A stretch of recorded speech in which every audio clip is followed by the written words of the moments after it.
So the first question is, what is your favorite chess player? No, before that, actually. Number one, what is your name? Name and surname. What is your name and surname? Number two, how long have you been playing chess? Number three, what is your favorite color in the whole world? And number four, who is your favorite chess player? Number five, what is your favorite chess piece? So I'll start. So my name is Dione. That's my name, and my surname is Goredema. How long have I been playing chess? Well, I've been playing chess now for maybe 14, 15 years. Number three, my favorite color in the whole world. Okay, I'm not really sure I have a favorite color, but if I had to pick one, it will probably be blue, since elite chess is all a bunch of blue everywhere. So maybe blue, who knows? Number four, my favorite chess player, Wesley Solid Wesley. By far my favorite chess player. And number five, my favorite chess piece. Again, also, I'm not really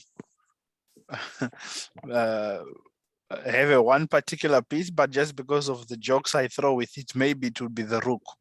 As it has been said, it's much better to lose a queen than to lose a full rook, or as it's properly said, a whole rook.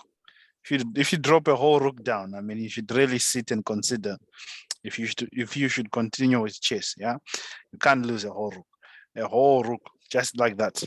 Not doesn't make sense. Yeah. Anyways, that's on the lighter mode. So that's me. Let's hear Bongo later, since you're already unmuted. Tell us a little bit about yourself with the questions there in the chat. My name is Bongoletu Ngatelo, and I've been playing chess for 5 years now, since 2017. And what is my favorite color in the whole world? And my favorite color is blue. Who is your favorite chess player? I have quite a number of favorite chess players, but I'm just gonna name two. Okay. It's Ding Liren and Garry Kasparov. All right. And what is your favorite chess piece? Obviously, Bishop. Okay. All right. Thanks, Bongoletu. Okay. Kirsten, welcome. You can answer the questions also.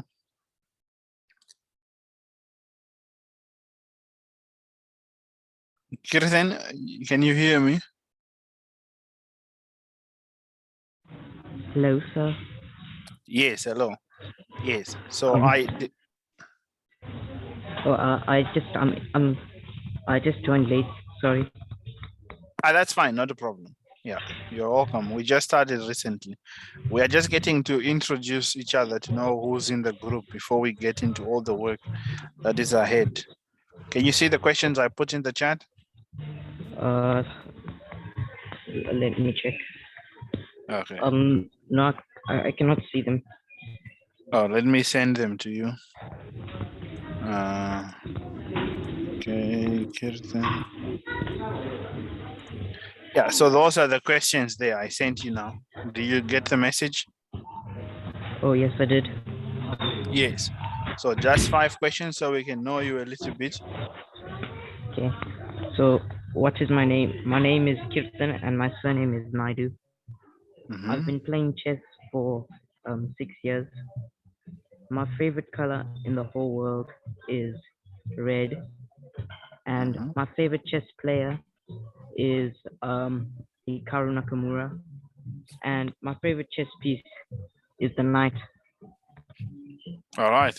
Excellent, Kirtan. Thank you. Okay, Tristan. Okay. My name is Tristan and my surname is Yonkers. Along with me playing chess for 5 years, my favorite color in the whole world is orange. Who is your favorite chess player? My favorite chess player is Magnus Carlsen, and my favorite chess piece is the pawn. Oh, wow, that's an interesting choice. Yeah, well done. Okay, great, wonderful. Now that we know each other a little better, hopefully we are a bit calmer to participate, come well in the lesson. And yeah, all I can say is I hope you are ready to be entertained. Where does it say that? Are you not entertained? It's probably something from WWE. I used to be a big WWE fan in the past. Okay, I've now grown somehow. Yeah.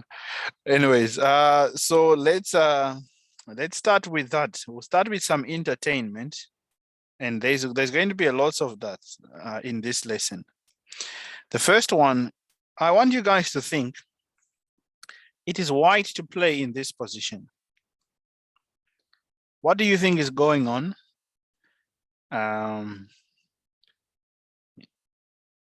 White to play.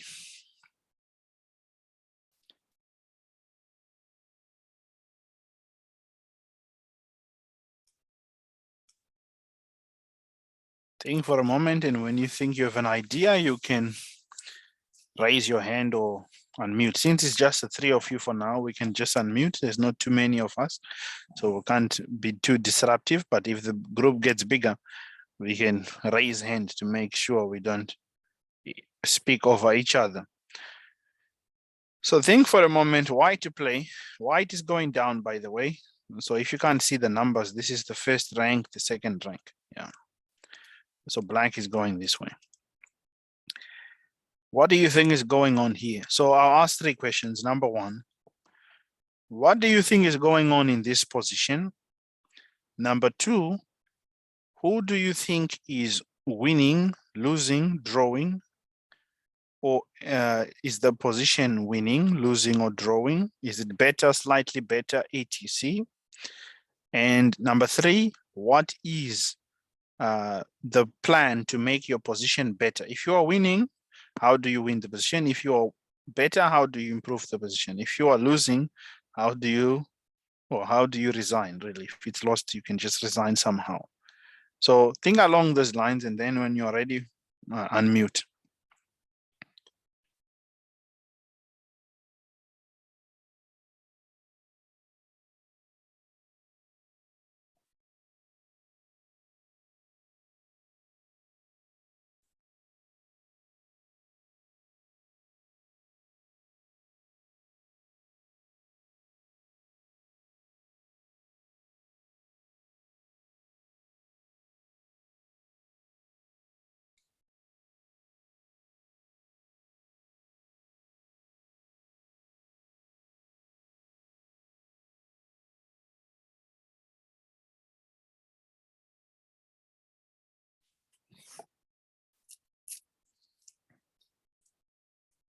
Okay, you have 1 more minute.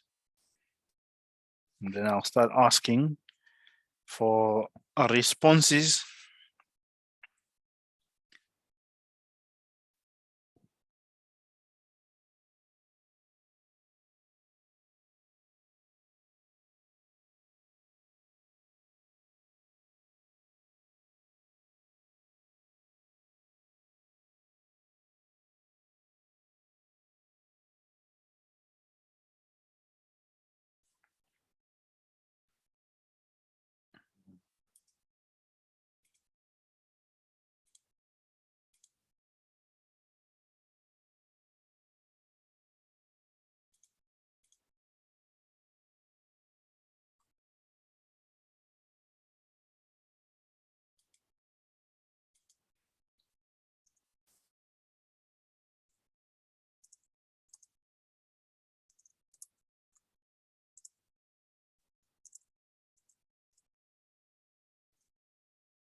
All right. No one is saying anything. No one is raised hand.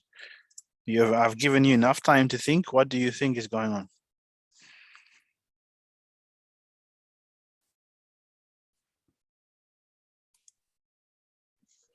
Coach, I think that black is winning because white skin can't get in time to escort the white king's pawn to queen, and also the white king can't stop the h5 pawn from promoting. Okay. All right. So what if black is winning? What is the winning plan? It is white to move though. So just maybe give a sample line how the game could go.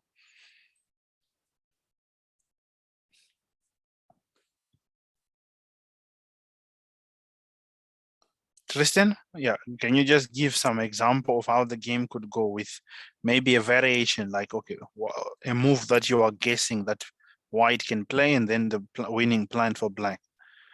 Okay, king g7, then king g7, then black's king can go to king b6, king f6, and then h4, king g5, h3. Basically, the white king can't make it in time to stop the pawn. And if the Oh, white king goes to save his pawn, then the king can just simply take it. that's true. Okay, so from what you have said, it makes sense, yeah? But okay, let's see if someone else has an idea. What's going on here? What do you think? I also think that black is winning. All right, so with similar ideas that Tristan just said, all right. I think black is winning here because there's no way to catch the pawn. Yes. And black can easily reach the pawn of white, so black is winning. All right. Well, are you guys ready to be amazed? I did tell you that the end game is the best part of the game. My goal is that by the time you finish this lesson, and hopefully the next lessons as well, you are going to be inspired to go and study this part of the game called the end game, to have this desire, this motivation to work and study. The game is which is called in chess a study. This study was done by the famous chess player century, the chess master Richard Reti. And he's the one who came up with this study. White draws the game by playing king g7. Now, if you push the pawn, sure. King f6, sure. King h3. And now, black plays, white plays king e5.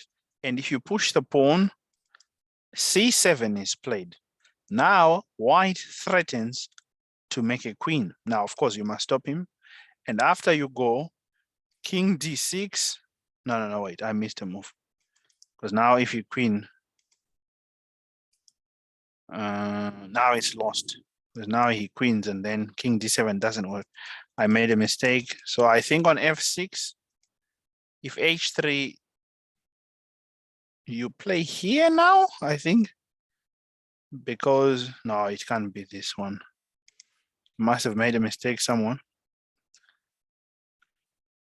King f6 for sure is the move. Now I remember the lines, but yeah, the computer shows it's draw, right? Yeah, the table base agrees. Every move is draw here. So h3, the direct way, king e6 is the move. Yeah, not king e5. King e5 loses. King e6, you need the king to be here now. And now h2, then c7, correct? Because the king had to be on d7. So the game is a draw now. If you go here, then I draw by going king to d7, you make a queen, I queen as well, and it's a draw. Right? So what happens then if we don't go for the straight race? Because the straight race, if you're not convinced, the computer tells you here, but it's called a table base. A table base basically gives you a definite result. This tells you that the game is a draw right away. If the right moves are played, the game is a draw. So it's called an end game table base. I think the one that has been made, I think there's a recent one, it has up to 10 pieces on the board. So any position with 9 pieces or less is completely defined. The table base can tell you this position will end as a draw, this will end as a win. So there's no need to guess anymore. So this is one such game. King G7, again, to prove to any questions you might have, H4, King F6, H3. So this is the direct line, just pure calculation, running and queening, what Tristan was saying. So white now changes direction because he realized he can never stop this pawn. And after this, everything that happens is going to end as a draw. If you play King B7, simply King D7 is more accurate. Why try to play fancy chess when you can just play simple? And H2, we draw. So the direct line draws. What about King G7, H4, King F6? Let's say he tries to stop the pawn. Now King E5, this is the point. I was thinking of it in the wrong position. So King E5 now works, because if you take, how would white play now? Anyone? King F4. Correct. Now the king is suddenly in the square of the H4 pawn, and the pawn will be stopped because the king is in the square. So there it's a drawing technique. So King E5, very powerful move. Now, if you push the pawn, what happens? King D6. We have the same position. And C7, if you queen, I queen. If you try to stop me queening, we have the same position we have reached already. And the game is a draw. So if we go to the position, even if we put on the engine agrees. Look at the depth. It has been fixed, right? If it was out of 100%, the engine is giving a statistic that 99% the position is a draw. Of course, the 1% is when the player doesn't know how to draw, of course. But if you have done your work like a serious student should, you have studied this end game and you've committed it to memory, you draw this game with your eyes closed, right? Because you now know the idea behind this position. So let me get your thoughts from what I've just shown you. I would like everyone to say a comment from this. So all three of you said clearly that the game is a draw, is losing for white. What do you think now after seeing this evidence that it's actually not the case? Who wants to go first? Tristan, yeah. I'm actually amazed because I didn't see so far that it was actually a draw. Yeah. So amazed is the one word. Okay, good. Mangaletu, what are your thoughts? It's very funny, yo. Yeah, there's no words, is there, right? Kirtan, what do you think? I didn't know that it could be a draw there. It was, I don't know. Yeah, I can see that all three of you are basically in many ways shocked. Chess is never as it seems. That's why the end game is the most beautiful part of the game of chess. It surpasses all the other parts, right? All the other parts are important, but the end game is just better because the end game is really unique. You must know this, the fact that I knew this position, although not too well because I was forgetting the lines clearly. So I haven't practiced this one. But memorization, you know this position by heart. If you play it in a real game, I can just blitz it out. Let me even give you another one, just so that I start by setting this desire inside of you, because that's really the main thing with endgame. you need to have this desire inside of you to really do the end game.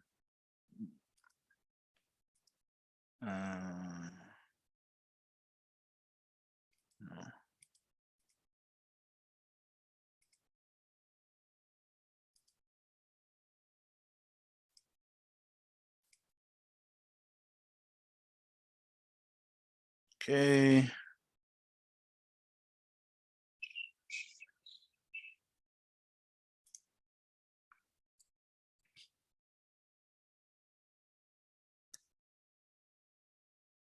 No. This is the wrong position. Sorry. And I must actually turn off the engine. Otherwise, it will give away the move even in the other one. So add new chapter.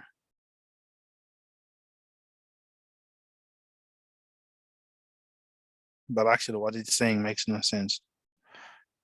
Did I say black to play or white to play?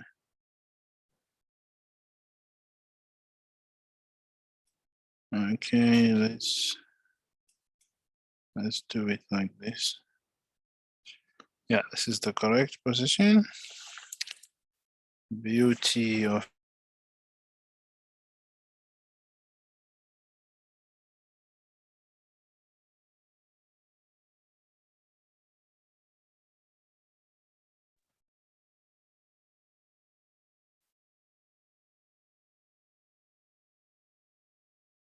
okay.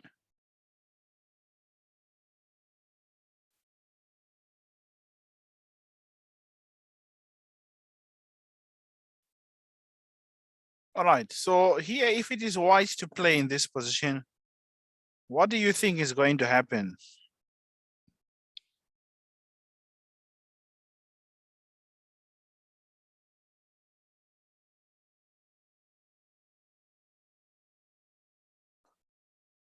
White to play here, what do you think of this position?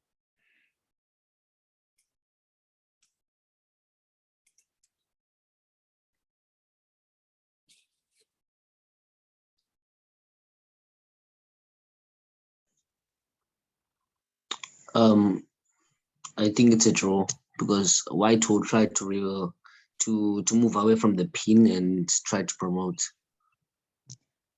Okay. Anyone else wants to comment what they think?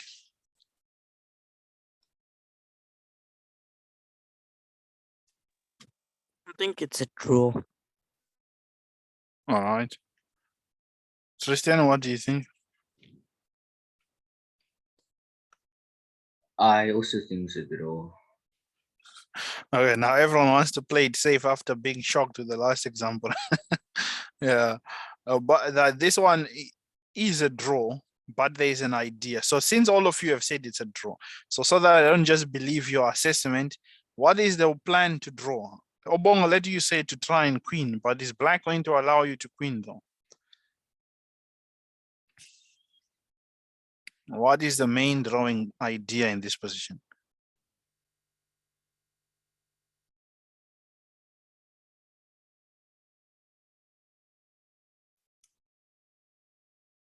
What is the Easy main to idea? sacrifice the pawn. To sacrifice a pawn, why? King goes to A1. Indeed. Right, well done, Tristan. That is the main idea. The idea in this position is a stalemate idea. It's a draw. When you have the bishop pawn and the rook pawn versus a queen, it's a draw in most of the position, if not all of them. Of course, there's exceptions. An exception is when the pieces are not in the right squares. Because if the queen could get to A1, even if with the rook pawn, you would lose. And worse if it's in front of it. But normally, if you have a king and pawn versus queen and king endgame, if the pawn is on the bishop file or the rook file, it's always a draw. I'm surprised that the thing is saying it's losing. Yeah, I think it's losing because of queen c1 after king to a1. No, but let's see. What does it says? King d4 is winning. Yeah, because there's no move. No. Yeah, it's a stupid thing. I made the wrong endgame, and no wonder why. It's right. It's saying it's losing because the pawn is going here, man. That's why. Because I cannot believe what it's saying. Because at least here, this is you see the one area that I'm even as not being a grandmaster, but I can argue with the computer or the table base is in the end game, because all these things have now been studied by. It's now been proven that it's a draw. So this I could not believe, even the computer or the table base. So I was, of course, setting up the wrong position. The pawn is not arrived to the, yeah, now you see there, it's a different evaluation. When the pawn is going the right direction, the game ends as a draw. King b8 is played, and it doesn't matter what you do. It's always a draw. Look at all the draw, just draw. If you give check, you know, he goes wherever, who knows? King a7, give check, and what? Go in the corner. The idea is a stalemate. So the whenever you have again the rook pawn or the bishop pawn or the rook pawn, and it's on the 7th rank, and your king is able to promote it or support it, the opponent's king is far away, it's going to be draw because of this stalemate idea. So even though it looks like black has a lot of material, I once played actually in a blitz game, or was it even a bullet game, against this young player, and they were rushing into the end game, and I calculated this idea. I was playing with the black pieces where I would end up with this idea of a bishop pawn and my king. And now, of course, I knew the easy draw, so I went for it right away, and they only got surprised when they were trying to win, and they were not able to win. So, yeah, so that is basically a teaser to this class of endgame. So what do we think then of what I have shown so far?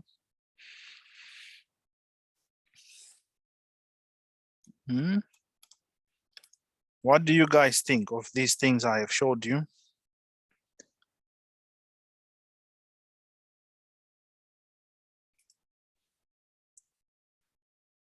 It's very interesting. Okay, okay, good. Interesting. Anyone else wants to comment?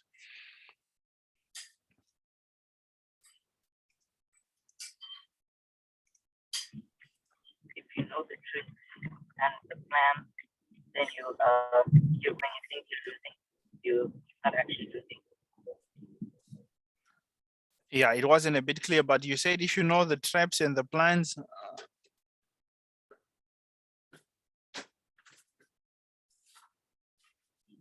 If you know the traps and the plan, and if you think you're losing, there's always something else. Yes, right. That's a good comment. Yeah, there's always something else. In endgame, it teaches you actually this desire to not give up. That it's never over. In chess, it's never over. There is never such a situation where now it's completely over. It's finished. It's never like that. There's always something, and no part of the game shows that clearly than the royal part of the game, which is called the end game. Now let us get into the business now of the pawn end games. That's our lesson goal. But just a few comments from some important people in chess. The first thing, so we start by these quotes. The first one says, to learn and to play endgames well, the chess player must love endgames. There is no substitute for the endgame. If you want to become a strong player, you need to become good in the endgame.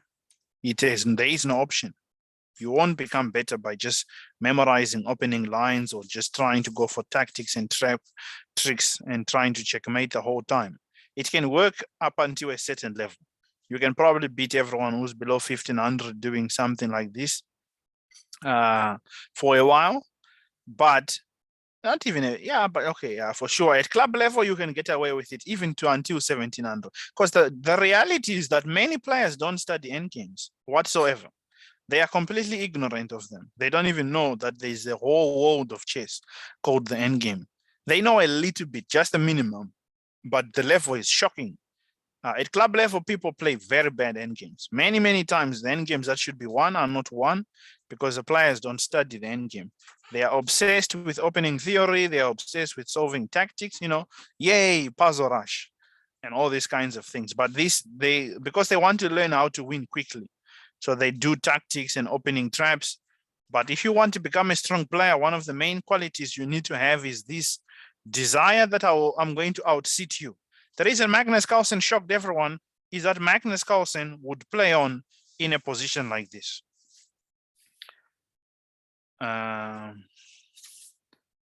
Magnus Carlsen would play on in this position.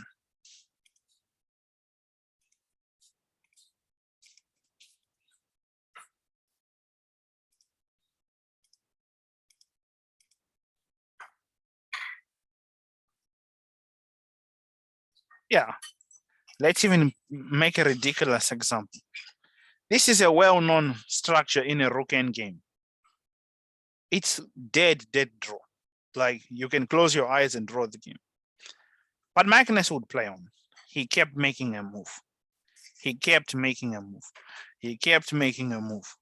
Like the guy who's playing it there gets frustrated. Like, why does he keep playing on? Doesn't he know that this is a standard draw? It's a standard position that is easy to draw. He kept playing on.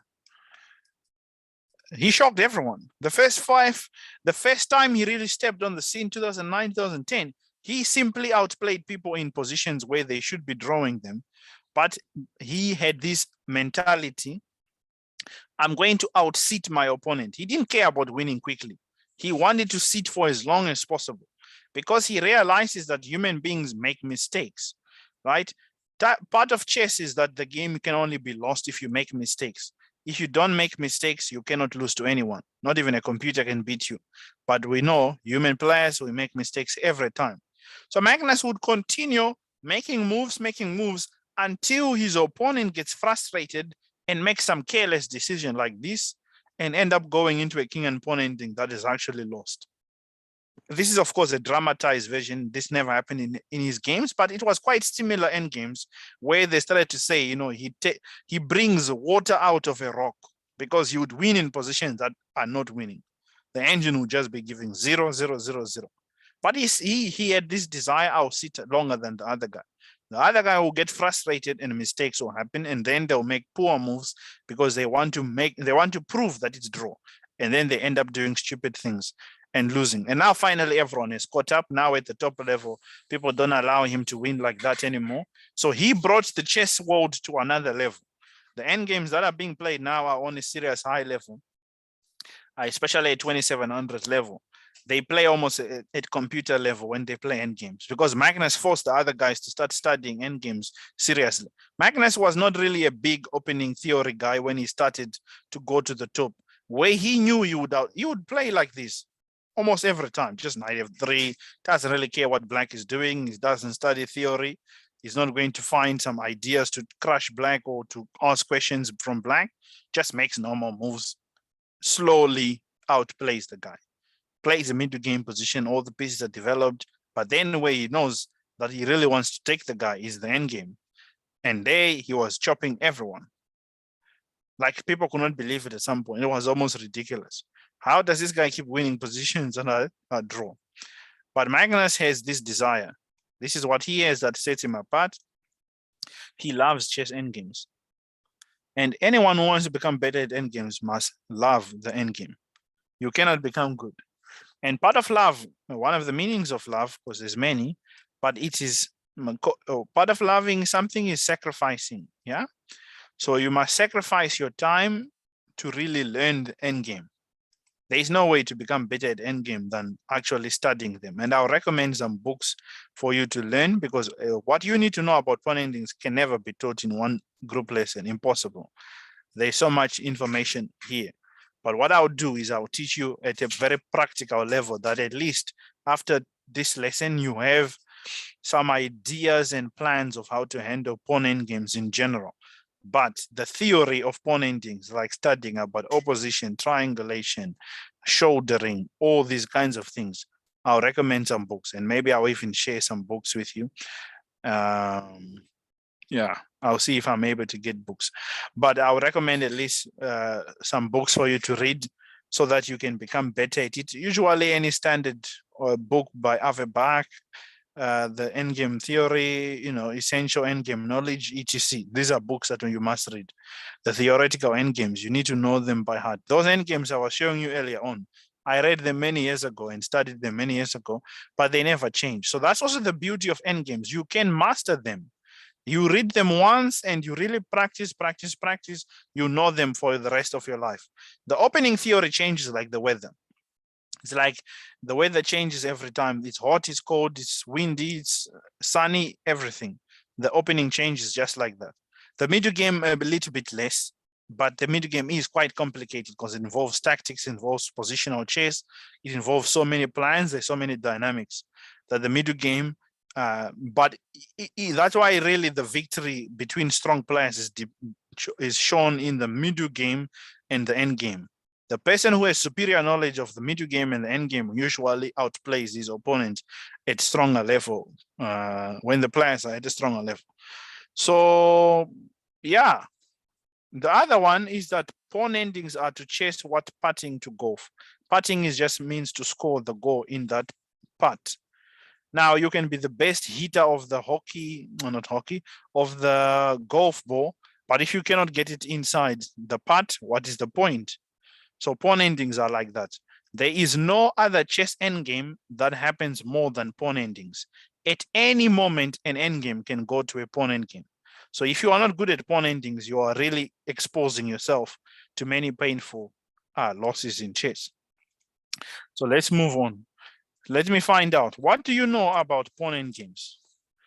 So I want all of you to say something that you know about pawn endings so that I see what knowledge you already have, what are you missing, what can be added, etc. So whoever wants to start, please go ahead.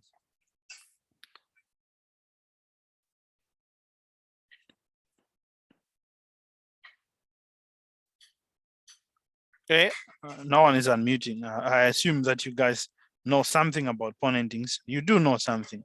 I wouldn't be asking if I thought you knew nothing about pawn endings. Come on, out with it. What do you know about pawn endgames? Kirthen?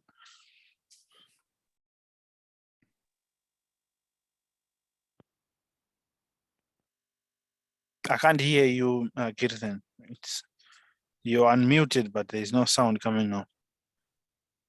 Hello. Yes.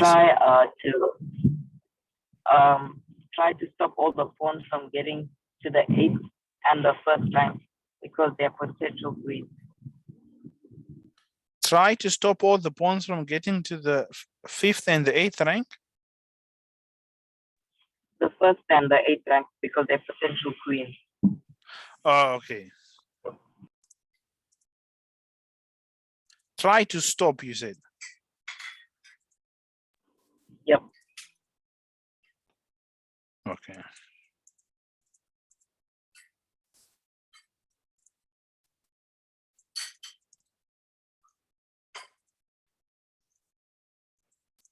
Okay, that's Kirthen. Bonga later, what do you know about pawn endgames? What I know about pawn endgames is that they are more likely to be drawn, and also you should try to create a pass pawn. And also there are things like opposition and yes.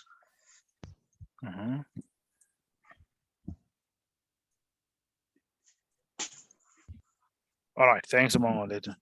Okay, Tristan, what do you know about pawn endgames? Well, to strategically play your pawns so that you can have a better position in the endgame.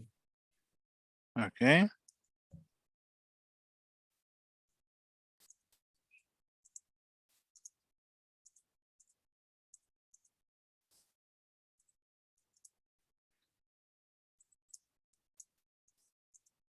Okay.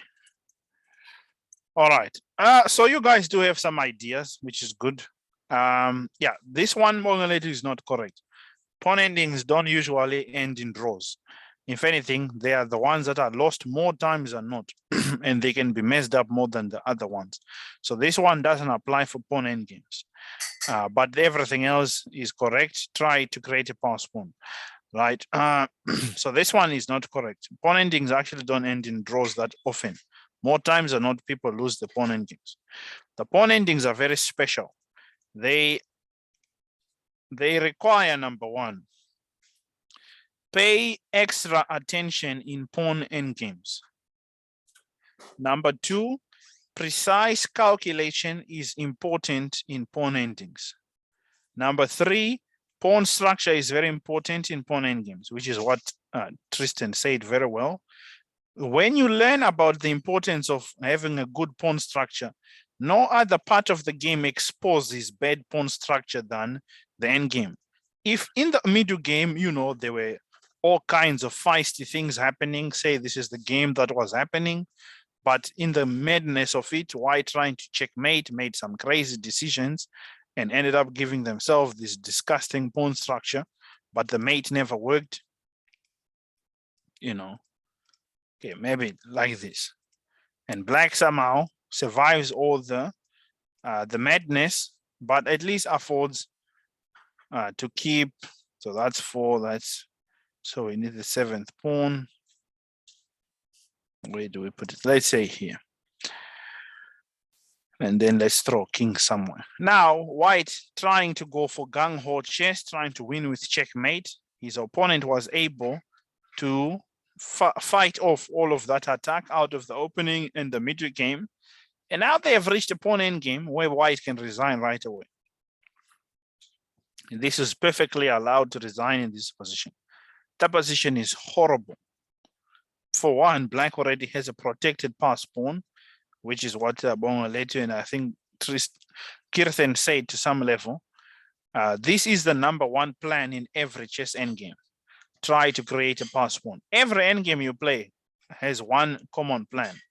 This is the #1 plan. Try to create a pass pawn. Right. So already black has the pass pawn. White has a terrible pawn structure, triple pawns, isolated pawns, again, doubled pawns. The pawns that cannot be defended by other pawns are weak pawns versus the black pawns which can defend each other, and the white king cannot get to them, but the black king can get to the white pawns. You know, already here, white loses this pawn, just to show an example. The pawn is dropping, and even more pawns will drop. When white cannot make any more moves, this one will drop. We still have an advantage of the D pawn. So in the endgame, pawn structure matters a lot. And of course, activate your king. This is also the second most important plan in every chess endgame. You must have an active king. And of course, all your pieces. If it's just a king and pawn ending, you must have an active king. But if it includes rooks, bishops, whatever pieces you have, make sure all your pieces are more active than the opponent. That's very important in every chess endgame in general, but especially in pawn endings. The king is a boss in the king and pawn ending. The black king is much more active than the white king, much more superior. Now, white needs to now slow down the burn, but after this move, one of the most important ideas to win in endgames, Zugzwang. Zugzwang, who knows what Zugzwang means, or Zugzwang is the English way to say. What does Zugzwang mean?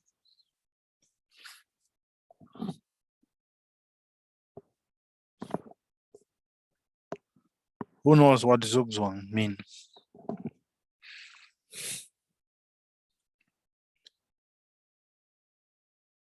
Oh, okay, if no one knows, I'll explain. Later. I think I should try.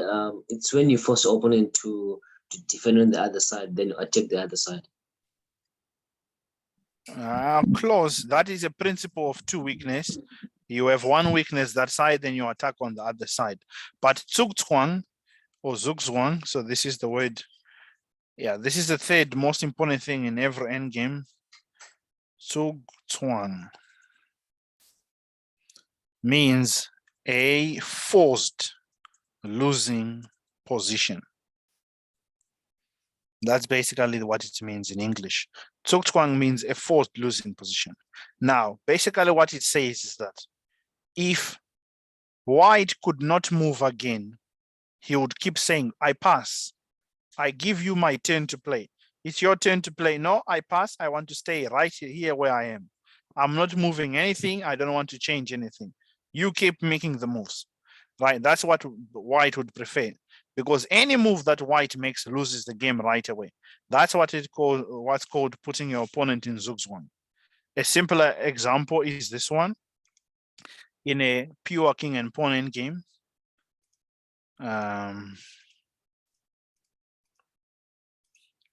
like here. Black, it's a nightmare that black has to move.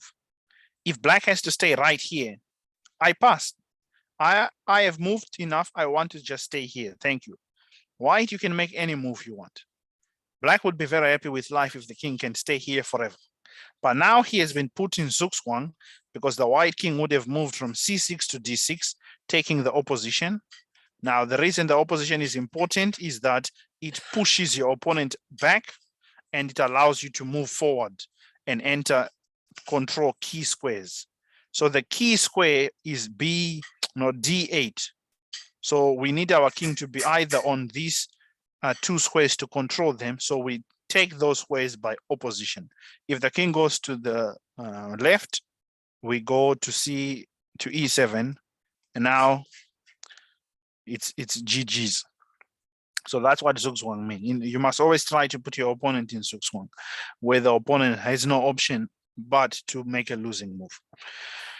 All right, so let's touch on these points now in more detail. Pay extra attention in pawn endgames.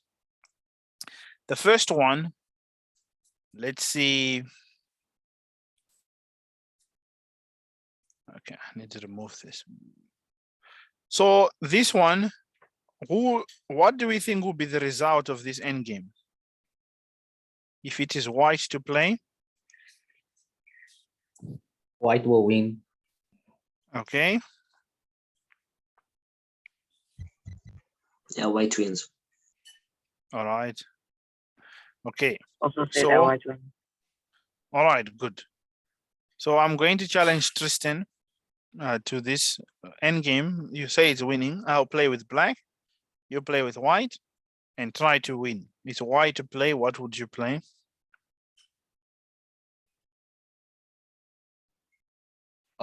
King E4, King E4, King E6, D3, D3, King D6. D4, Ah, come on, Tristan. Come on. Right? then King E3, Yeah, now it's already draw. Yeah. King D3, This will save your time. You see there, the game is already defined. This is a standard draw. Yeah. Okay. This is a draw. Already when you play D4, it's just draw. Earlier, you were doing okay. But okay, let me not give it away. So Bongo Letu next. You said it's winning. I'll play with black. You play white. D3. D3. King E6. King C5. King C5. King D7. King D5. King D5. King E7.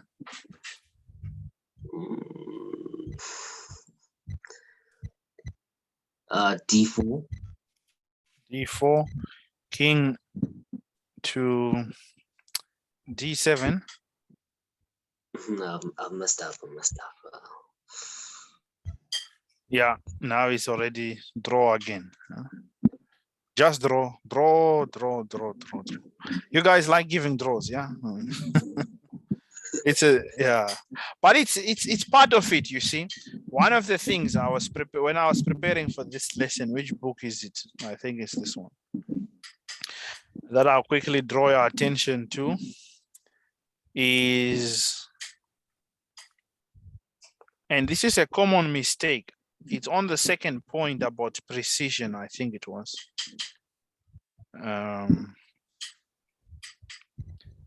Right, so this is the thing to remember. Second best does not exist. You cannot play second best move or relaxed moves, even though I'm sure you guys would probably win that position given more time. I hope so, right? But if you play the position with too much comfort, following on from the last topic, which was, what was the last topic? Yeah, pay attention in pawn endings. So following on from the last topic, precision is the key note. You must be precise, or in other words, calculation is number one in pawn endings. Room for error is marginalized. In other words, it's very small. Endgames, as Susan Polgar once said, in the opening, I can blunder a pawn and probably come back into the game. Same thing in the middle game also. But in the end game, if I make bad moves in the end game, there is less chances to come back because my chances of losing the game are much more higher than any other part of the game. So mistakes must almost be decreased to a minimum. So notice what it says. We often see inexperienced and younger chess players speeding up as the end game approaches. Thus, the likelihood of a serious mistake increases. So that's why the Russians say, there's a saying that goes, you are playing a young player, take them to the end game. That's all you need to do. Just take them to the end game. It is well. You play a young player, go to the end game. Why? Because young players especially, and I hope you guys will overcome this issue, is playing end games whilst you are speeding. And hence, and I said it earlier on, the reason the game of chess is lost is because of mistakes. So if you rush in the end game, your mistakes will be very high. Like here, you guys are just winning.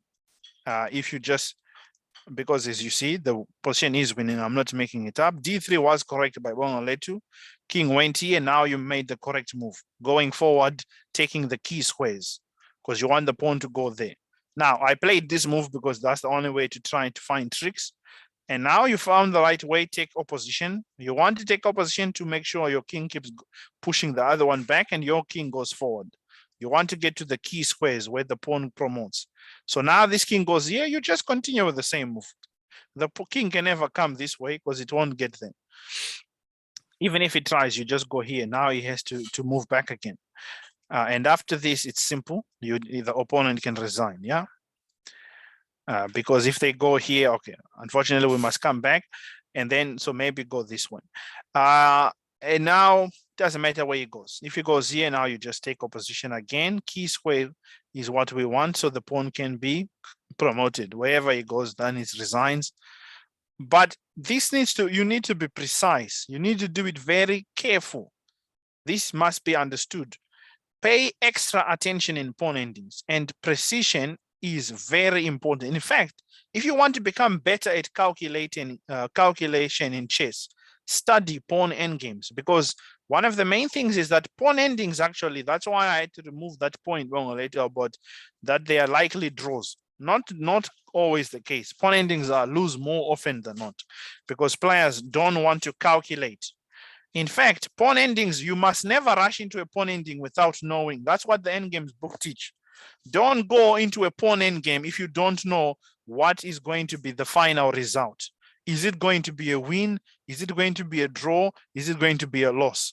You can actually calculate to that point in a pawn ending because pawn endings just involve a king and pawns. You need to try and calculate as far as possible because you can't play a guessing game. But I cannot say how many times I have played young players. Like I was talking with a young chess player over the weekend, the last weekend or whichever weekend. I played earlier in the year. She's one of the top female players in the country for her age group and all of that. Decent player, about 15,600 rating. And, she played so well in the opening. Okay, not so well. She made some mistakes. I punished. And then I was careless. She tricked me quite nicely. So she came back in the game twice in the same game. So definitely could find tricks and very creative and all of that. And I was thinking, well, this girl is playing the first round. She's playing well. She's finding ideas. Maybe I'll give her a draw. I didn't want to lose to a lower rated player. I don't want to lose rating. So I was going to offer a draw at some point. So I don't know, something just kept telling me, make a move, make a move, make a move. When we went into the end game, it's like someone who was sitting in a place was removed from the chair and someone else came and sat down. She played the end game very badly. And I'm glad at least she now sees the problem, because she went to the World Youth or somewhere there. She was chopped, of course. In the end game, mainly, she realized that's where she was losing most of the time. Now, I'm not saying this to judge the young player. I talked to her in person about this. So I'm not, she knows her own mistakes, but this is a common thing about chess players in general, especially young players. Hence, actually, part of the reason to do these group classes about end games.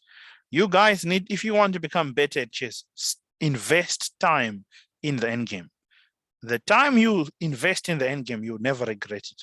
And she now understands the same thing. And I was chatting with her about some ideas of how she can improve the end game. I gave her back that feedback from that game. I was shocked with how she played badly that end game. I almost offered a draw, but she rushed senselessly into a lost king and pawn ending. Of course, I had to find a very nice pawn sacrifice, which she probably missed. But you can't just rush into a pawn endgame. You must be precise. And of course, the pawn structure counts. A pawn structure, I ended up destroying a pawn structure, which allowed me to have weaknesses to attack. My king was more active, and I won a very nice game in the end. But I could have offered a draw if she had just played decent moves for like the next two moves. Because if she had just kept rooks move back and forth, I thought, okay, well, why try? Yeah? She's not making any mistakes. But then the statement here becomes true now. We often see inexperienced and younger chess players speeding up as the endgame approaches. Thus, the likelihood of a serious mistake increases. This is the simple plan. If you play younger players, take them to the endgame. You most likely win there, because the lack of patience is usually the reason, and also lack of knowledge. A lot of young players just don't know endgames also. So there's lack of confidence. So part of this training is to give you confidence in endgame. So anyways, now let's move on. I need to remove this. Yeah, so in this position, we are now going to start working, guys. So let's get active. You are going to be participating a lot. This is the example now.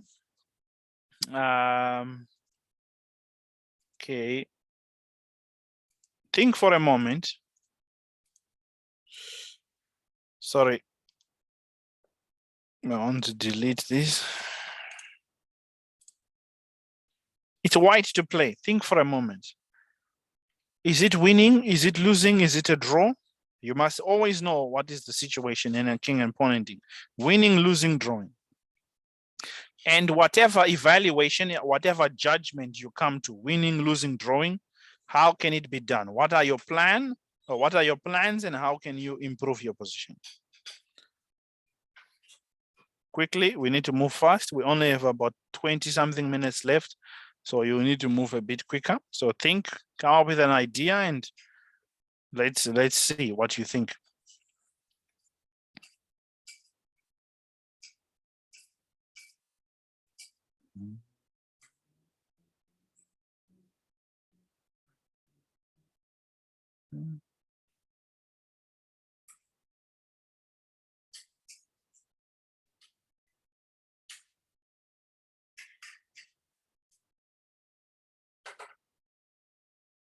You only have 2 minutes. So now it's 6:37. At 6:38, I'll ask you to give me evaluation of the position and what is the plan that you want to follow. White to play.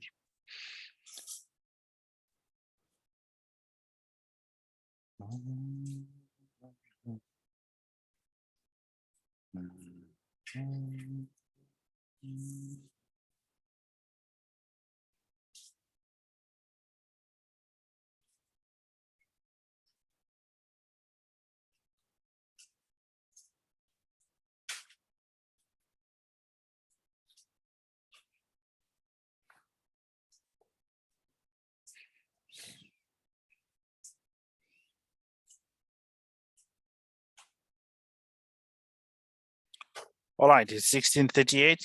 Who wants to start? What's going on in this position?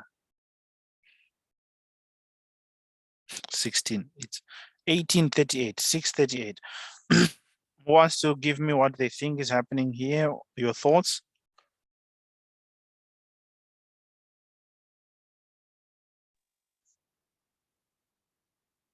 I think that white is winning. All right. Well, I'll let you. You said? Draw. Okay, you say draw. Okay. Tristan? I say white is winning. All right, so two people are saying white is winning. How does white win? Give me a winning plan quickly.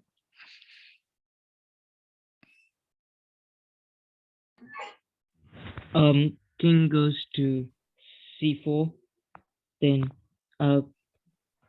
king takes a6. Okay, but does he have to play king takes a6? What if he plays h6? This is what also the endgame teaches you. You not to Then assume. uh, Go ahead. then you play king d4. King d4.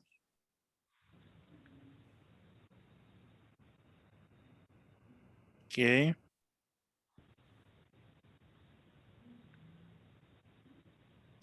Okay, takes. Then I play king e5. King e5. King b5. King takes e6. King takes c6. Right, and it's a winning position. Good. Well done, Kristen. You found the right way. In the actual game, the player played carelessly. It's winning. It's winning. It's just winning. Just winning. But then this is what happened.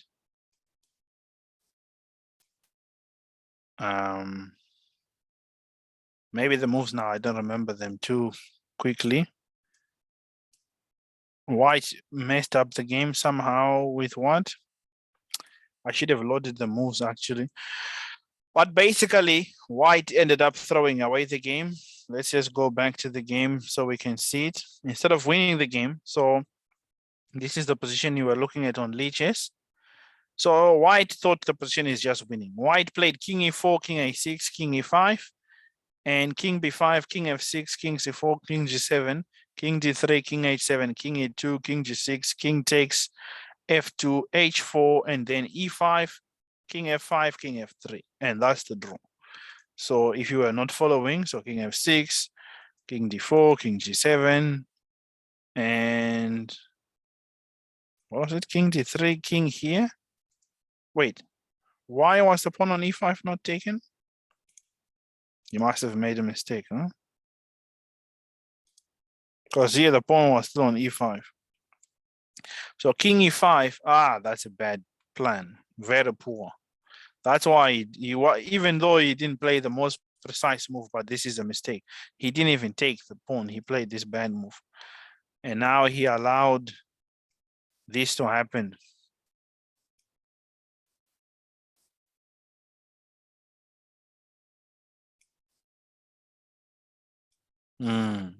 Pity. Pity. Now the guy just threatens to go here, but now what can you do? Just a draw. Draw, draw, draw, draw. But the position was winning. So this is to illustrate the point number one. In endgames, especially king and pawn ending, pay extra attention in pawn endgames. Kirsten found the right plan with king c4. In the book, they gave king d4, but it achieves the same thing. King c4 is winning. Because taking on a6 is, of course, lost. So the idea actually was that king d4 was the other move, is that if he takes, you don't actually rush to take this pawn. You do what is called shouldering. So shouldering in endgames, if you know what you need to do, you need to stop your opponent from doing the same thing. If you know that your king must be active, you want to make sure his king is not active. So this in king and pawn endgames is called the shouldering technique. Now, again, we don't have time to learn all this theory in one lesson. I'll find a book for you guys that I'll share with you. That'll be the proper way for you to learn more of the theoretical part. For this lesson, it's mostly practical chess endgames, which you play more often than theoretical ones. But it makes sense to know the theory if you want to get better, of course. But this is only for the serious student who really wants to improve. Because you cannot study the stuff in one lesson. You need to do it yourself. King h4, and then now it will be just lost. The king would be shouldered. It's too far away. There is no defense. Apparently, it says king before draws. That's interesting. King c5 is winning. So what mistake did I make? Or you push the pawn. Yeah, sorry, this is what the book actually said. You fix the pawns on this side. You go h4 because his king can't get in the game. Your king is superior than his king. If he moves his king away, then it's an easy win, right? So if he pushes h6, you can play f3. And now even if the pawn goes to g5, you can even make it seem even more painful. Don't even take the pawn, play h5, and he still is looking silly with his king. The king is super active on c5, and the position is losing in all the lines. Okay, so that's the first one. Let's look at this example. Oh, this one is a beauty. Think for a moment. Again, I'll give you 2 minutes. It's 6:44. At 6:46, we'll continue. Think for a moment. It's white to play. White to play. Is it winning, losing, drawing? Whatever evaluation you come up with, how do you get to draw? How do you get to win? How do you, oh, I don't know if you really need to learn how to lose, but at least if it's winning or drawing, find a way, find a plan. Give me the plan. Okay. So think for a moment.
Okay, it's 6:46.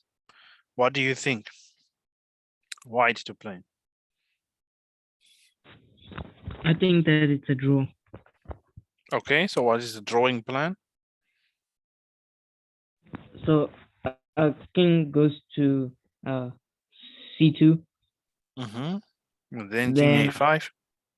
king a5. Then king b3. And then a2. Then um Yeah, we need to learn to think with our brains, guys, because in the game you think with your head. Okay, so here this is the position. yeah, so then I'll play king b2. King b2, king b4. And I'll play king a1. Ah, it's either you already know this end game or you are a super My- genius, yeah? Yeah, my coach taught me not to take because there's apparently a checkmate somewhere. Like because I don't know, he told me something like that. No, there is no checkmate, but okay. Let's see, okay? And then after king takes. Then I think he gave me this position, but he said that we must push c5. Yeah, this is correct. And then now it's a draw, yeah? And if you take here, then it's a draw. Wherever the king goes, it's a draw. So these were all the right moves. Well done. Yeah, so it's again another endgame study. Basically, this is the main line of the study. King c2, king a5, king b3, a2. And even here, the table base agrees it's a draw. King b2, only way to draw. King b4, king a1, and king takes a4, king c4. It's the same thing. You can take or even push the pawn. It does not matter. The king will be able to get in front of this pawn. Right. So precise calculation is important in the endgame.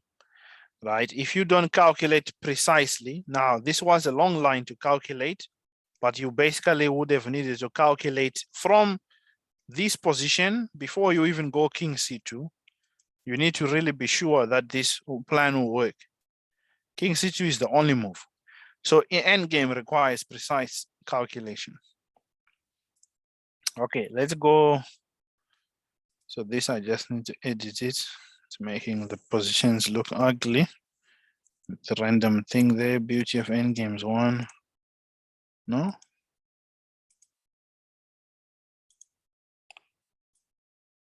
Okay. Okay, that's much better. All right. So yeah, because of our time, we might not be able to look at all these ones. Let me add you guys to the study actually. So Almighty Grim. No, I'm not spelling it right.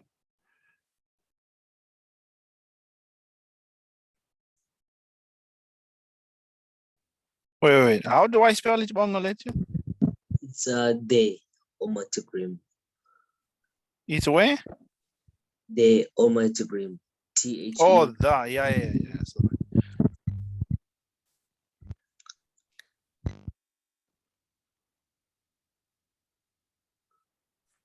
This one.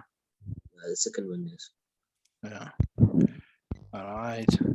And Kirith, and your one is still K and 2 Naidu, is that? No, it's Kirtan Naidu. It's just my name and my surname. Oh, okay. All right. Tristan, what is your username?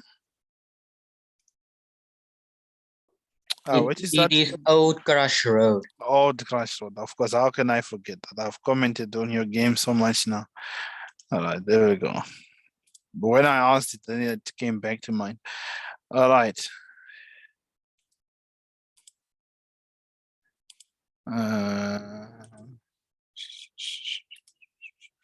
So you guys can study these positions in your time. Your leeches will give you notification that you've been added there. So we'll do one more. This one. It's actually black to play in this one, so we can flip it around. Think for a moment, again, 2 minutes. It's 6:53. I'll ask you to tell me what you think. Is it winning? Is it losing? Is it drawing? And what move would you play? And what is your plan?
Okay, it's 6:53. Quickly, what do you think is going on? Black to play? Is it winning, losing, drawing? What is your move and what is your plan?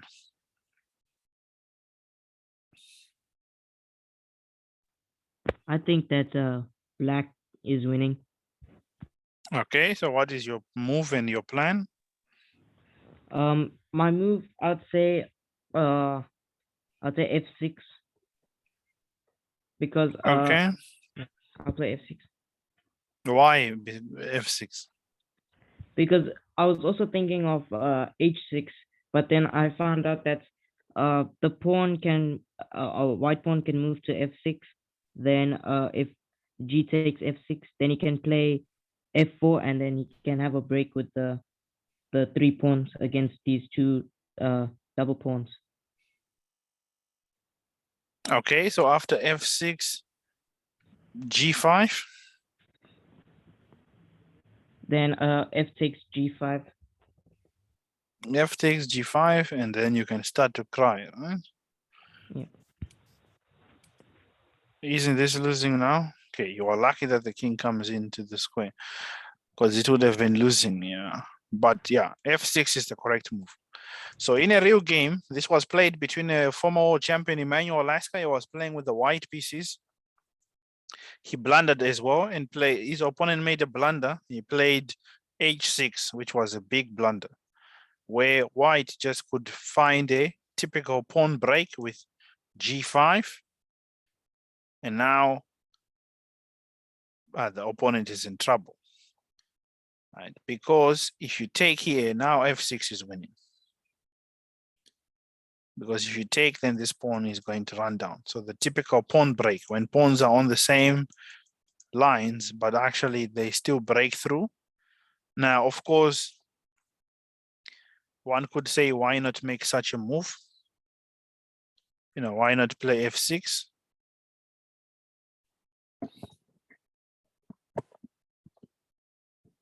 What would happen after F6?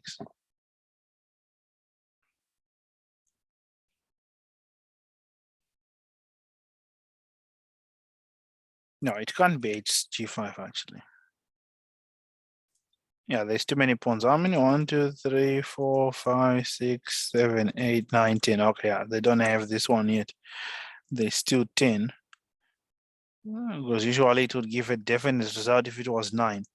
But yeah, so this position after H6, black actually would have been, yeah, maybe seeing it from here, it's really maybe not winning actually. Because the guy was given that it's winning. G5 isn't winning, just F6. But that's also sometimes the mistakes that happen in books. If the book is a bit older, they can have faulty analysis. Let's quickly check. Because here he gives H6. Now F4 was the move, not, yeah, Bongo Letu. Oh, I think that we should have played F6 as white and maybe then follow up with F4. Yeah. All right. So here it's actually F4. I'm making a mistake. F4 would be the move, but still, it's not losing. Yeah, black is still winning. After H6, the position is not losing. F6 is what is correct. What you said. F6 draws the game. Because now this forces this capture, and then F4 is going to cause problems, and the king can come after that pawn, and it's a draw. All right. So, yeah. So it just goes to show. So this topic was on the fact that it's on the heading of second best doesn't count again. You need to be very precise in end games. So this game was played between Emmanuel Alaska, who was already at this point, I think, is the world champion. No, this is not Emmanuel. This is Edward Lasker, who shared the same surname as Emmanuel Lasker. Versus, sorry, my apologies. I thought it was the world champion. It's Emmanuel Lasker, and Edward Lasker was someone who shared the same name as him, against Dominic Morley. So, yeah, so the group assessed that the position was winning for black, which is correct. But black, the move he found was not good. H6 double question mark, F4 double question mark. So F6, wait, so it just goes to show that even masters do not necessarily play pawn endgames well. White could easily win this position with f6, but yeah, this is faulty analysis. It's not winning the position, as the engine is telling us. Of course, it's easy for us to see now with the computer, but f6 does at least draw the game, but not winning. Because after f6, okay, it still doesn't show table base.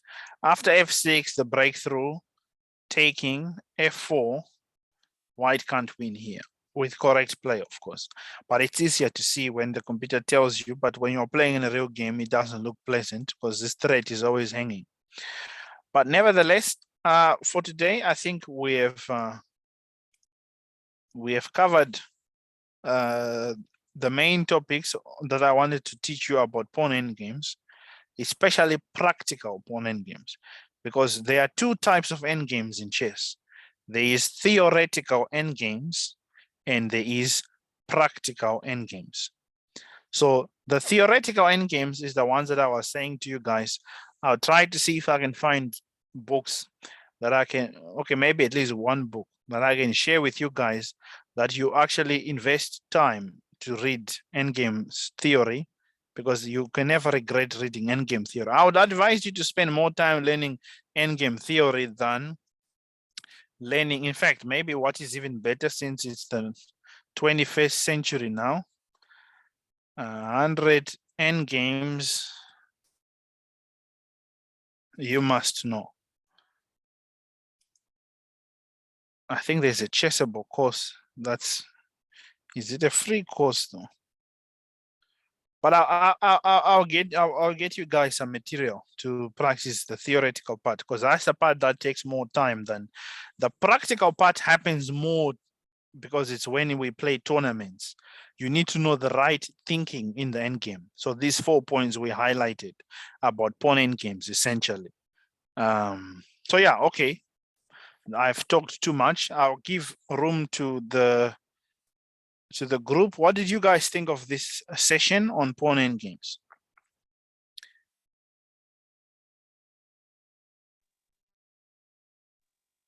It was very informative, very helpful, and I've learned a lot about a lot more about pawn endings than I did before. Thank you very much, Mr. Dion. Oh, you're very welcome. Okay.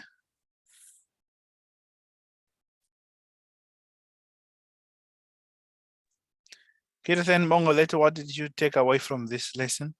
Kirthan, Tristan, and Bongoleto, what did you take away from this lesson?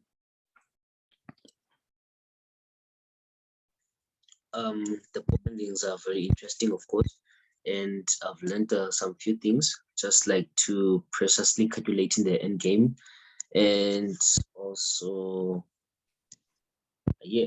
But I just wanted to ask that, is someone's complete end game good for end games, like, as in, because I've already started the book. Oh yeah, if you have that one, definitely work with that one. Study that one. It will help you understand end games. It's one of the books, but there are maybe better books, but it's for sure not a bad place to start. You can start with that one for sure. It's useful. It gives you at least the theoretical end games that you need to know by heart. So yeah, I can recommend that one as well. Tristan? What I learned is that not every end game is lost just because you think it's lost. You just keep trying to play and find a solution. Yeah. That's a very good takeaway. I cannot add or remove anything from that. All right, gentlemen, thank you so much for giving me your time and for participating. It was quite an interesting lesson. And I think you guys, yeah, I could see your interest, and it was good. So the plan is to do 3 more sessions on end games. The next lesson we are planning is on rook endings, the second most common end game. So we started with pawn endings. They happen more than any other end game. So it makes sense to be very good at pawn endings. It makes no sense to be playing chess if you don't know how to play pawn endings, because they happen more than any other end game. So the second one happens also just as much, the rook end games, because the rooks are usually in the corner of the board. It takes long to get them in the game. So hence, we have more rook endings than any other end game. So we will try to know more about those ones. And then we'll go to the minor piece end games, the knight and the bishop end games. They are also quite common.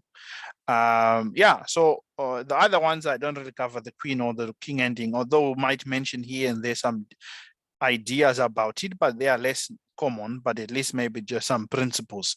But above all, the best thing that you guys can do is to study endgame theory in your own time. And I was hoping more than anything to inspire you to study the endgame, to really show yourself approved in terms of understanding the endgame ideas and seeing the beauty that comes with the endgame. With that said, thank you guys so much. Have a good evening, and as always, keep chasing. Bye-bye. Bye, coach. Bye, Tristan. Thank you and bye, coach. Bye, Kirtan. You're welcome.